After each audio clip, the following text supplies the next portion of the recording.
Have you ever looked at your bank account and just wondered, where did all my money go?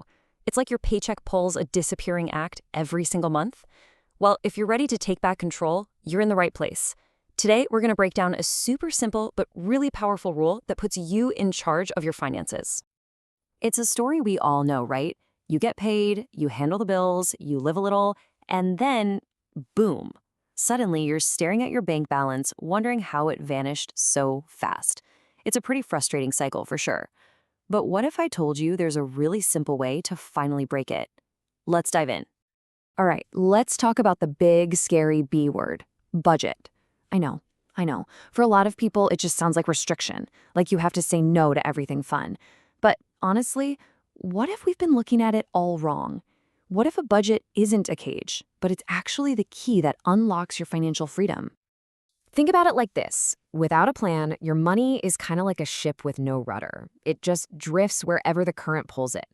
A budget is you stepping up and being the captain. You give every single dollar a specific job, a specific destination. And that simple switch from just reacting to your spending to being proactive, well, it's a total game changer for your stress levels. So, how do you actually create this plan without getting lost in a bunch of complicated spreadsheets? That's where the 50-30-20 rule comes in. It is such a simple, elegant framework that helps you find that perfect balance between paying your bills and, actually living your life. So, what is it exactly?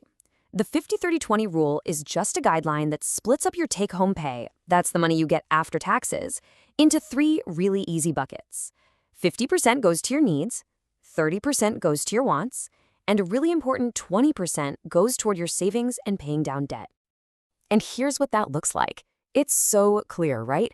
Half your money is for the absolute must-haves, the stuff that keeps your life running. Then you've got a really healthy chunk for the things that make you happy, because life should be enjoyed. And then there's that dedicated slice for your future self, for your goals and your financial peace of mind. It's a really powerful way to see where your money should be going. So let's break it down. Your needs are the essentials. We're talking rent, groceries, insurance, that kind of thing. Wants are all the fun lifestyle things. Eating out, that new shirt, your Netflix subscription, and that savings slice, that's the powerhouse. It's for your emergency fund, for investing, and for paying off debt faster. That 20% is literally your engine for building a better financial future. Okay, theory is great, but now let's get into the how. Let's roll up our sleeves and see how you can put this rule to work, like right now. And trust me, the math is way, way easier than you probably think it is. Here it is, your 4-step guide. First, just figure out what your monthly take-on pay is. Then you just do some simple multiplication. Times 0.50 for your needs, times 0.30 for your wants, and times 0.20 for your savings. See? I told you it was simple. Let's look at a quick example. Let's say you take home $3,000 a month. That gives you $1,500 for your essentials, a whole $900 for all the fun stuff, and a really powerful $600 to boost your savings and attack your debt. All of a sudden, you have a crystal clear roadmap for your money. So you've got the plan, you've got your numbers, but here's the crucial part. A budget is just a wish until you actually track where your money is going. This is the secret ingredient that makes the whole thing click. And just to be clear, tracking isn't about feeling guilty for buying a coffee. Not at all. It's just about awareness.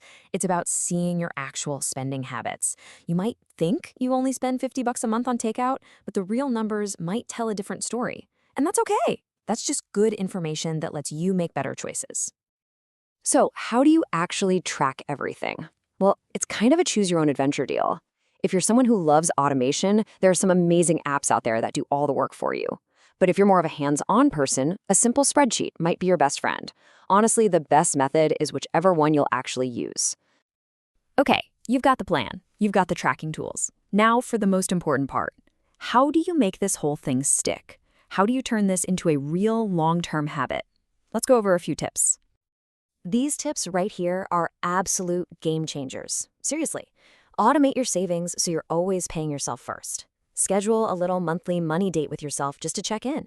Set small goals to build momentum. Celebrate that first $100 you save. And please, please reward yourself when you hit a goal. This is a journey, not a punishment. And look, here's maybe the most important thing to remember. You're going to have months where you go over budget. Life happens. The goal is never perfection. It's just progress. It's about getting back on track, not giving up entirely. In this game, consistency beats perfection every single time. So if you only take one thing away from all of this, let it be this. Budgeting is not about saying no. It's about being able to say yes to the things that truly matter to you. It's about using your money as a tool to build the life you want. So the real question is, what are you going to empower yourself to finally say yes to?